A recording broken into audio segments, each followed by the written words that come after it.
Hello जी, hello, good morning, नमस्कार, राम राम। आज है 16 फरवरी 2022 और हम हैं ओरछा में।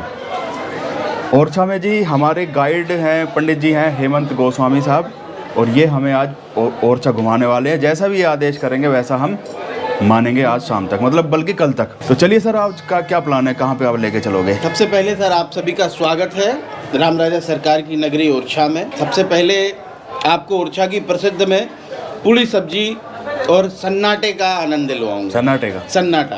दूसरा, नाश्ते के बाद अपन चलेंगे जहाँ से इतिहास की शुरुआत होती है। ओरछा के इतिहास की शुरुआत ओरछा के महलों से होती है, तो अपन महल चलेंगे। शाम को छतरियाँ, लक्ष्मी मंदिर और भी काफ़ी स्मारक हैं।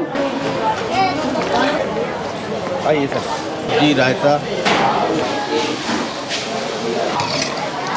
अरे आप लो दीदी, वो दे रहा मुझे। ये सन्नाटा है? ये सन्नाटा है सर। और ये आलू टमाटर, हल्दी, नमक और जीरा, बस। और इसमें कुछ नहीं होता। और कुछ नहीं है जी। ये लो जी, ओरछा में गर्मा गर्म ब्रेकफास्ट, पूरी आलू की सब्जी और सन्नाटा रायता।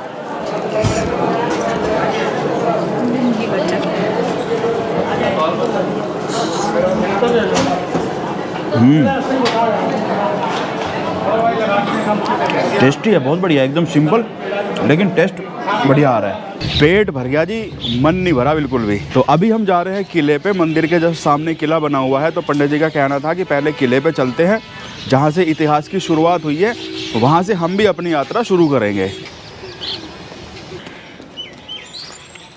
तो शुरुआत होती है ना ओरछा की हिस्ट्री की, ये होती है 1501 से। 1501 के पहले यहाँ कुछ नहीं था। तो ये एक राजा था रुद्र प्रताप बुंदेला। ये बेसिकली बुंदेलखंड की एरिया इसीलिए कहलाता है, जो महाराज जो थे वो बुंदेला थे। तो रुद्र प्रताप यहाँ शिकार के लिए आते थे। ओरछा में जब राजा शिकार के लिए आया तो उसको बेतवा नदी मिली। अब क्या हुआ, जब जैसे ही राजा आया रुद्र प्रताप, तो यहाँ एक बहुत बड़े महर्षि तुंग थे जो तपस्या कर रहे थे। भाई महर्षि का एरिया है, तो राजा उनके पास पहुँचा और बोला, महाराज जी बहुत सुंदर छुपा हुआ स्थान है, मैं यहाँ एक राजधानी बनाना चाहता हूँ, एक नाम सजेस्ट करें। तो महर्षि तुंग ने सुंदर और छुपा हुआ स्थान, महर्षि तुंग मुस्कुराने लगे, बोले राजा आपके सवाल में ही आपका जवाब है। सुंदर छुपे हुए स्थान को संस्कृत में ओड़च कहते हैं। ओढ़ना, the thing which is hidden, which is covered.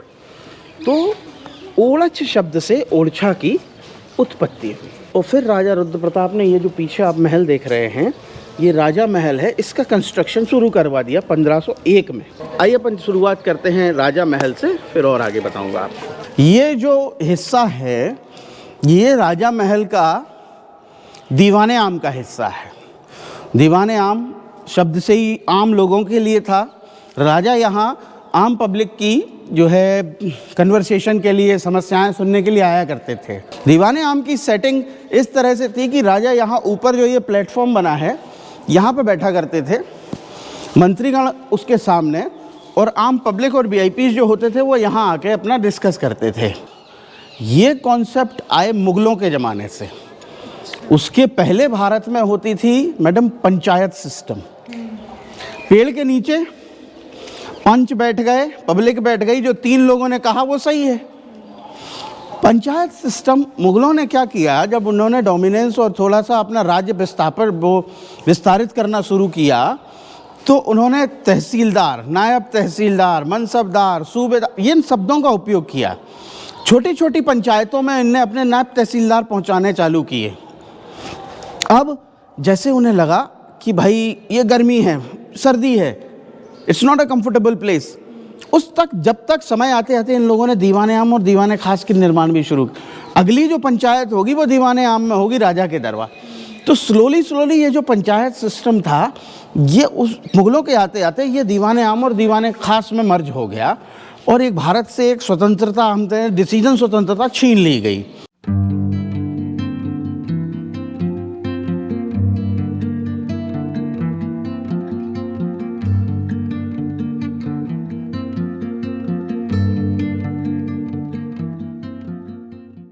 ये सर अपन आ गए राजा महल में। 1501 से 1592 तक 3 राजाओं ने मिलकर इस महल का निर्माण कराया। तीसरे राजा Madhukar Shah, you never know, history और glory of Orchha was waiting for him. जो मधुकर शाह थे वो कृष्ण भक्त थे और उनकी पत्नी भगवान राम को अपना बेटा मानती थी, बाल राम की सेवा करती थी। एक बार दोनों राजा रानी में चर्चा हुई कि कहीं घूमने चलते हैं। राजा जो है वो मथुरा जाना चाहते थे और रानी जो है वो अयोध्या जाना चाहती थी। तो काफ़ी चर्चा होती रही, but they did not convince each other. Finally जो राजा था वो रानी से अनॉयड हो गया। बोले ठीक है, आप अयोध्या जाओ और भगवान को लेकर लौटना, अदरवाइज़ इस महल के दरवाजे आपके लिए बंद हैं। कहते हैं रानी वहाँ गई, 3 महीने सरयू नदी के किनारे उसने तपस्या करी, बट भगवान नहीं आए। तो शी डिसाइडेड टू सुसाइड और वो सरयू नदी में कूद गई। जैसे ही वो कूदती है तो कहते हैं कि भगवान राम बाल रूप में अवतरित होते हैं। जैसे ही भगवान अवतरित हुए और रानी से बोले कि मैं आपके साथ चलूँगा, आपकी तपस्या से मैं खुश हूँ, मगर मेरी 3 शर्तें होंगी। पहली शर्त, अयोध्या से ओरछा की यात्रा जो होगी वो पैदल होगी और वो भी महीने में केवल एक बार 24 घंटे के लिए पुष्य नक्षत्र में। दूसरी शर्त कि मैं जहाँ भी रहूँगा राजा बन के रहूँगा। तो ये ओरछा का राम राजा मंदिर एकमात्र मंदिर है जहाँ भगवान राम राजा के रूप में है। तीसरी शर्त भगवान ने रानी को रखी कि मैं ओरछा में जहाँ भी एक बार बैठ गया वहाँ से हटूँगा नहीं। ठीक है, रानी ने चलना शुरू किया। करते करते 9 महीने में रानी भगवान को यहाँ ले आई। फिर जैसे ही यहाँ ले आई तो बैठाने की व्यवस्था, मंदिर देखा गया, चतुर्भुज मंदिर कंप्लीट नहीं हो पाया।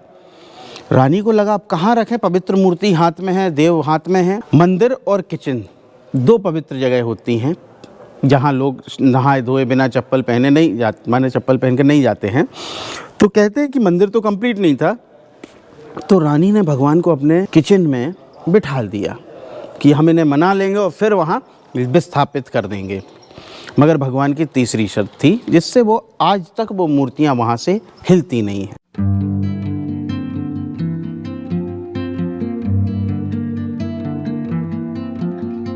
ये जो एरिया था ये राजा का डाइनिंग हॉल था, भोजनालय। ऊपर आप देखेंगे इसके ये 500 साल पुरानी पेंटिंग्स बनी हैं। ये पेंटिंग्स जो हैं ये कारपेट की डिज़ाइन बनी हुई है, पर्शियन कारपेट डिज़ाइन है पूरी। बुंदेला रूलर्स अपना पावर दिखा रहे हैं एलिफेंट और हॉर्सेस पे। बालकनीज में महिलाएं खड़ी हैं।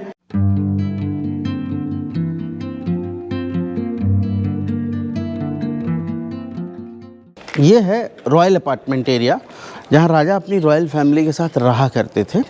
और इस एरिया में केवल 7 कमरे हैं विद द डोर्स। ये सामने वाला कमरा जो सेंटर में है ये राजा का हुआ करता था उस ज़माने में, और ये कोने वाला कमरा रानी के लिए था जो विशेष रानी हुआ करती थी। और ये ऊपर जो बने हैं ये प्लेजर पवेलियंस बने हैं जहाँ फैमिली बैठ के आराम से एंटरटेन कर सके। इन दोनों कमरों में, सामने राजा का और रानी का, इधर बहुत अच्छी पेंटिंग्स बनी हैं। तो आइए आपको पेंटिंग्स दिखाने ले चलते हैं। तो ये बेसिकली जो कमरा था ये था ड्राइंग रूम और अंदर इसके बेडरूम है।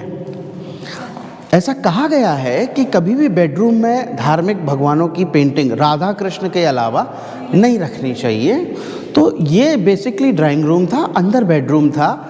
और मधुकर शाह और वाइफ राम और कृष्ण के भक्त थे। मैं अगेन रिपीट करूँगा, राम और कृष्ण भगवान विष्णु के अवतार हैं हिंदुज़म में। तो इसमें भगवान विष्णु के अवतारों का बहुत अच्छा डिपिक्शन है। जैसे कि आप देखेंगे यहाँ आके, ये जो पहला अवतार यहाँ बना है भगवान विष्णु का, वो मत्स्य अवतार हुआ, फिश का। ये देखिए मत्स्य बनी है।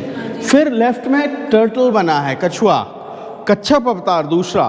तीसरा हुआ वराह का, सुअर का अवतार। चौथा नरसिंह अवतार, हिरण्यकश्यप को मारने के लिए। ये देखिए राजा बलि और उनकी वाइफ बैठी हैं और वामन भगवान उनके सामने खड़े हैं, ये वामन अवतार हुआ। छठवां हुआ परशुराम अवतार, परशुराम भगवान हाथ काट रहे हैं सहस्त्रबाहु के। सातवां अवतार which was very popular, Ram, Sita, Hanuman ji. आठवां अवतार हुआ कृष्ण का, ये कृष्ण भगवान की पेंटिंग है। भगवान बुद्ध को विष्णु का 9वां अवतार माना गया है। अहिंसा परमो धर्मा। तो भगवान बुद्ध की भी पेंटिंग यहाँ बनी हुई है, थोड़ा सा वेनिश्ड हो गई है वो पेंटिंग, क्योंकि यहाँ पे लीकेज हो गया था इस साइड में रूफ में। और 10वां अवतार जो कल्कि अवतार होगा घोड़े पे, वो बिल्कुल कोने में सफ़ेद घोड़ा बना है। ये एक और इंटरेस्टिंग पेंटिंग है। ये एक इस एरिया में एक डायनासोर था। इस चिड़िया का नाम बुंदेली भाषा में कहा गया चुंगुल चिड़िया। चुंगुल means to hold someone very tightly, चुंगुल में दबोचना। तो कहते हैं इस चिड़िया के बारे में कि ये जो चिड़िया की कैपेसिटी थी, it can carry 7 elephants in one time. 7 हाथियों को एक बार में अपने चुंगल में दबोच लेती है। ये देखिए 7 हाथी भी इसमें बने हुए हैं। इंसान कहीं भी रहे, महलों में रहे, 5 स्टार होटल में रहे या सामान्य से घर में रहे, one thing he must need, toilet. ये जो एरिया था ये था टॉयलेट वाला एरिया।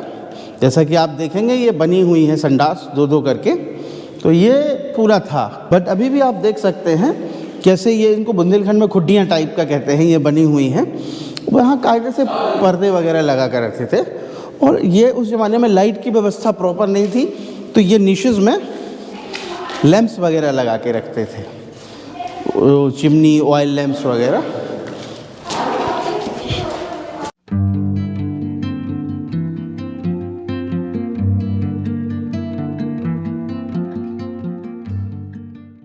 ये है सर जहांगीर महल, ओरछा का काफ़ी सुंदर महल है। कहते हैं कि जब अकबर की डेथ के बाद सलीम बादशाह बना, जहांगीर नाम से जाने लगा, तो फिर उसके सम्मान में यहाँ के ओरछा के राजा बीर सिंह ने 2 महल बनवाए।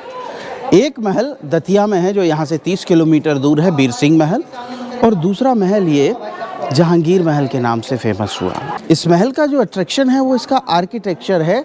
जैसे ये हाथी वगैरह आप देखेंगे, ये they are having lotus flower in their trunk, ये हिंदू आर्किटेक्चर को रिप्रेजेंट करता है। इसके ऊपर non living geometrical pattern design जो है ये इस्लामिक आर्किटेक्चर को रिप्रेजेंट करती हैं, क्योंकि इसमें कोई लिविंग फिगर्स नहीं है। 2 तरह की इसमें डोम्स देखने को मिलेंगे आपको। ये प्लेन डोम बनी है सेंटर में जो ऑनियन शेप हैं, और धारीदार डोम है कॉर्नर में जो गार्लिक शेप हैं। ये प्लेन डोम जो हैं ये मुस्लिम रिप्रेजेंटेशन है, और ये धारीदार डोम हिंदू हैं। प्लेन डोम आपने काफ़ी देखी होंगी, मगर कभी नहीं देखा होगा कि प्लेन डोम के ऊपर एक कमल का फूल आ रहा है, लोटस फ्लावर आ रहा है। तो इट शोज़ कि how good friendship they had in those days. इसमें सर 136 कमरे हैं, 100 कमरे इसके बेसमेंट में और 36 कमरे इसके चारों ओर।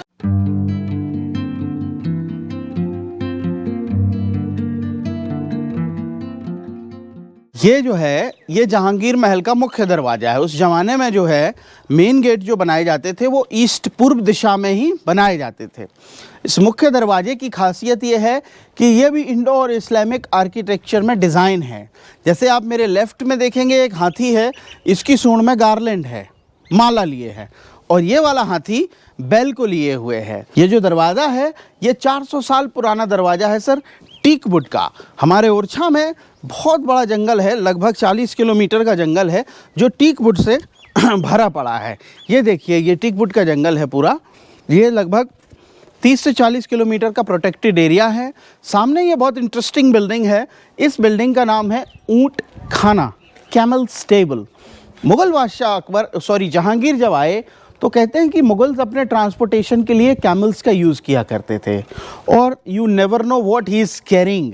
तो उनके कैमल्स को एक सूटेबल जगह होना चाहिए रुकने के लिए, तो ये ऊँट खाना बनवाया गया। ये गार्डन के साथ ये महल छोटा सा हवेली नुमा बना है स्ट्रक्चर। ये है राय प्रवीण महल। राय प्रवीण जो थी वो राज नर्तकी थी। उसकी सुंदरता के चर्चे अकबर के दरबार तक पहुँचे। अकबर ने राय प्रवीण को आगरा बुला लिया। तो जब राय प्रवीण वहाँ पहुँची तो वो अकबर से कहती है कि मैं आपके साथ रहूँगी, परफॉर्म करूँगी, बट कविता की 2 लाइनें आप सुनिए। अकबर उसको अलाउ कर देता है, और राय प्रवीण अपना कवित्व कहती है।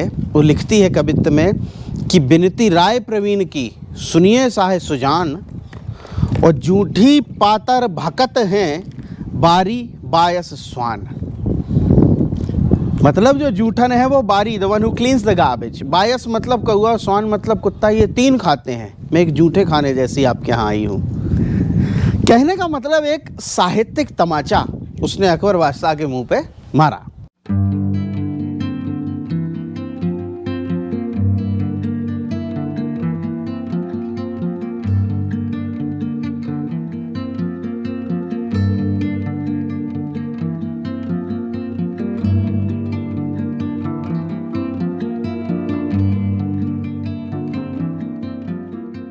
अभी है अपन लक्ष्मी मंदिर की पहाड़ी पर। पीछे आप देख रहे हैं ये लक्ष्मी जी का मंदिर है। राजा बीर सिंह बुंदेला ने इस मंदिर का निर्माण कराया था। और ये मंदिर देखने में आपको एक महलनुमा आकृति लगेगा दूर से, पर जैसे इसके पास से आप देखेंगे ये इसका फेस है, मंदिर का फ्रंट है। लक्ष्मी जी का जो वाहन होता है बेसिकली वो होता है उल्लू। तो ये आप देखेंगे ये उल्लू के फेस की डिज़ाइन है और इसकी जो साइड्स हैं ये विंग्स हैं उल्लू के। अंदर जैसे ही आप जाएंगे तो ये मंदिर ट्रायंगुलर हो जाएगा और इसका गर्भगृह श्री यंत्र के आकार का है। सामने आप देखेंगे गर्भगृह है। इसका दूसरा अट्रैक्शन इसका पेंटिंग वर्क है। जैसे कि आप देखेंगे ये गैलरी जो है ये पूरी रिलीजियस पेंटिंग गैलरी है। यहाँ से शुरू करेंगे तो देखेंगे कृष्ण भगवान राधा के साथ बैठे हुए हैं।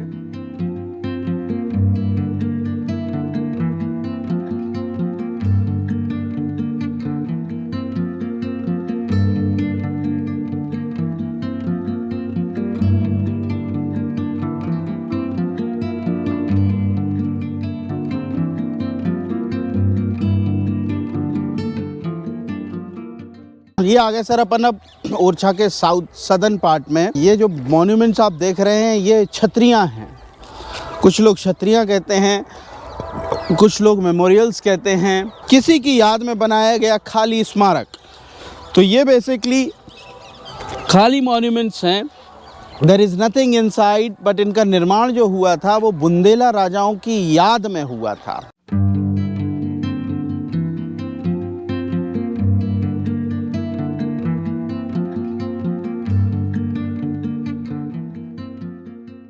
हाँ जी, ओरछा की हिस्ट्री तो देखो आपने बढ़िया तरह से सुन ली है, लेकिन अभी क्या हो रहा है कि अभी है धूप बहुत तेज़।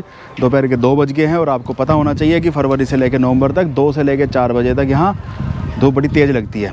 तो अभी धूप बहुत तेज़ लग रही है और हम चलते चलते घूमते हम थक भी गए हैं। अभी चलते हैं हम अपने गेस्ट हाउस में, वहाँ पे 1 आध घंटा 2 घंटे रेस्ट करेंगे और 4 बजे फिर से निकलेंगे। जो सोवत है वो खोवत है। अब ऐसा हुआ जी, हम जाके वो धूप सी बहुत तेज़ हो रही थी, हम जाके हम सो गए। दोनों को बढ़िया ज़बरदस्त नींद आई। थोड़ी देर फेसबुक चलाया, सो गए। अभी आँख खुली है हमारी और अभी जस्ट मैं तो अभी पूरी आँख भी नहीं खुली मेरी, दीप्ति ले आई मुझे उठा के कि चल चल चल चल। और अभी हम यहाँ पे आए हैं बेतवा नदी के किनारे पे। तो मैं आपको सामने का नज़ारा एक बार दिखा देता हूँ और देख लो जी। हालांकि ये उतनी परफेक्ट जगह नहीं है कि परफेक्ट जगह, थोड़ा सा आगे है। आगे ये रास्ता चला जाता है फॉरेस्ट में, जंगल में, और आगे मतलब एक जो परफेक्ट जगह है वहाँ जाने के लिए फॉरेस्ट डिपार्टमेंट थोड़ा सा चार्ज करता है। लेकिन क्या है कि जब तक हम टिकट विकट कराएंगे, उस पॉइंट तक पहुँचेंगे, तब तक सनसेट हो जाएगा। तो इसलिए हमने वो फिर गए नहीं।